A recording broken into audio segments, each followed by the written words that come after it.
अल्हम्दुलिल्लाह। वैसे मुझे ये बताएगा कि जो कुछ केसेस आपने बताया उसमें तो वाज़े तौर पर ये नज़र आ रहा है कि फंसाया गया लोगों को। अब पाकिस्तान में हालिया अरसे में बहुत ज़्यादा इजाफा हुआ है और बहुत सारे ख़ानदान हैं जो ये कहते नज़र आते हैं कि ट्रैप किया गया और वो ट्रैप में किया जाता है लोगों को किसी भी तरीके से और फिर वो मुकदमे में वो गिरफ्तारी हो जाती है और सैकड़ों अब ऐसे केसेस हैं। ये आपने विटनेस किया, आपके इल्म में आई ये बात वहाँ? जी बिल्कुल आई। हमें तो बहुत पहले से इन जो मुतासरीन की फैमिलीज हैं वो राब्ता कर रही थी, लेकिन मैंने कहा जब तक मैं तहकीक नहीं करूंगा उस वक्त तक इस पे बात नहीं करूंगा। आप यकीन माने जब मैं पहले दिन वहां पहुंचा 18 सितंबर 2025 को, तो वहां जितने नौजवान कैद थे ज़ाहिर मुझे जानते थे वो वीडियोस के पॉइंट ऑफ व्यू से, तो यकीन करें वो इतने खुश हुए, उन्होंने लेटर्स भिजवाए मुझे अंदर के, जी अल्लाह ताला ने आपको यहाँ इसलिए भेजा है कि आपके जरिए हमारा मुकदमा पूरी दुनिया तक पहुंचे, तो जब आप बाहर निकलेंगे तो आपने हम मिस्कीनों की आवाज भी पहुंचानी है। मैंने कहा मुझे तो अभी पता नहीं कि मैंने भी बाहर निकलना है कि नहीं। फिर उन्होंने मुझे बाकायदा फाइल्स भिजवाई कि हमारे केस को आप स्टडी करें, और उसमें जो सरकारी इदारा है national commission for human rights Pakistan का, बाकायदा उनकी रिपोर्ट है, स्पेशल ब्रांच की रिपोर्ट है कि हनी ट्रैप के जरिए इस तरीके से बच्चों को फंसाया गया, तौहीन उनसे करवाई गई। असल में मुजरिम वो लोग हैं जो ये तौहीन करवाते हैं और ये एक पूरा गैंग है। मैं आपके इस चैनल की पॉलिसी की वजह से उन लोगों के नाम नहीं लूंगा, लेकिन वो सबको पता है। आपने भी कुछ चीजें हाईलाइट की थी अपने प्रोग्राम में। जिन लोगों को शौक है वो शाहजेब भाई का, बल्कि इंजीनियर शाहजेब भाई का, वो प्रोग्राम देख लें। ये इंजीनियर मैं इनको छेड़ने के लिए नहीं कह रहा, ये वाकई इंजीनियर है। अल्हम्दुलिल्लाह इंजीनियर जहां भी जाते हैं वो छा जाते हैं अल्लाह के फजल से।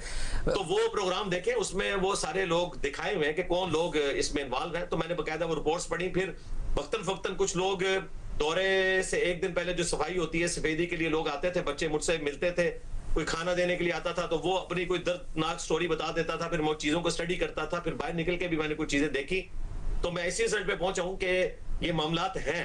असल गुस्ताख वो लोग हैं जिन्होंने इनको फंसाया इसमें। और जाहिर है कि एक टीनेजर बच्चा अगर गलती की वजह से किसी एक चीज में फंस गया तो मंजरिया भी देखना चाहिए कि इंटेंशन उसकी गुस्ताखी की है थी या नहीं थथी। और कई लोग ऐसे हैं जिनसे बाकायदा फिर हमारे इदारों के लोगों ने, जो आज सजा भुगत रहे हैं, एनसीसीआईए के कुछ ऑफिसर्स जो माजूल कर दिए गए, उन्होंने 50-50 लाख रिश्वत भी मांगी इस मामले में कि हम आपका केस फारिग करते हैं। और एक लाहौर हाई कोर्ट के रावलपिंडी बेंच के एक मशहूर जज जो थे वो उनको जबरदस्ती फिर इस्तीफा लेके फारिग किया गया। लेकिन अफसोस है हुकूमत पे कि उन्होंने उनको फारिग तो कर दिया, उन्होंने जो 400 के करीब लोग, जिनमें से 200 अडियाला में थे और 200 ऑलमोस्ट कोट लखपत जेल के अंदर, वो जो मुतासरीन है उनका कौन पुरसाने हाल होगा। ये पिछले दिनों में मेरे जाने के बाद ऑलमोस्ट 47 बेल्स हुई हैं, इससे पहले एक बेल भी नहीं हुई।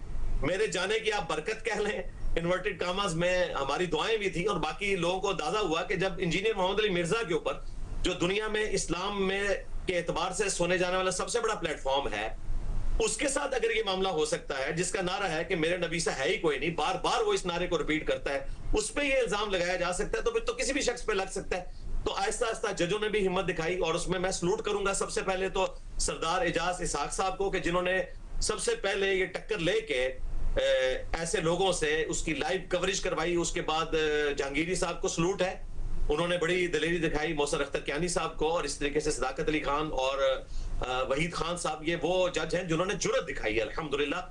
और अल्लाह का शुक्र है कि अब ये बच्चे काफी सारे 47 के करीब बेल्स हो चुकी हैं। तो आपको अब लगता है कि रियासत की संजीदगी है, रियासत अंडर प्रेशर नहीं है जैसे कि माजी में हुआ करती थी, और कुछ कुछ जो भी हो रहा है वो फॉर गुड हो रहा है कि जी इस मुल्क में जो इंटॉलरेंस है उससे जान छुड़ानी है, इस मुल्क में जत्थे जो हैं उनकी नहीं चलेगी, रियासत की रिट होगी, वो आपको नजर आ रहा है गिरफ्तारी से लेकर अपनी जमानत तक?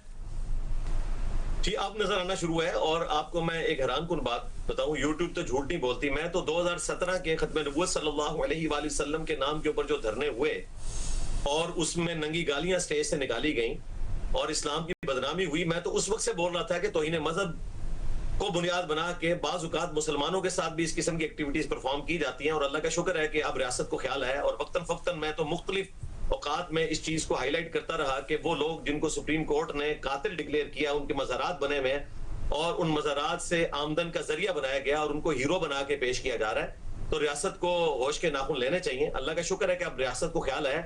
और यकीनन मुझे अब नजर आ रहा है कि जो हमारे फील्ड मार्शल साहब ने कुछ अर्सा पहले तकरीर में कहा था कि अब ये हार्ड स्टेट बनेगी इस एतबार से कि रिट ऑफ द गवर्नमेंट को चैलेंज करने वाले लोगों को आड़े हाथों लिया जाएगा, वो अल्हम्दुलिल्लाह एक सिलसिला शुरू हो गया। और ज़ाहिर है इसमें एक प्रेसिडेंट मेरे हवाले से भी सेट हुआ है और ये एक बुनियाद बनी है। और मैं आपको बताऊं, जिन लोगों को ये बड़ी ख्वाहिश थी कि तौहीन मजहब की ये कवानीन जो है वो पाकिस्तान से खत्म ना हो, उनके लिए मैं कहूंगा कि ये लोग खुद कुछ हमलावर साबित हुए हैं तौहीन मजहब के कवानीन के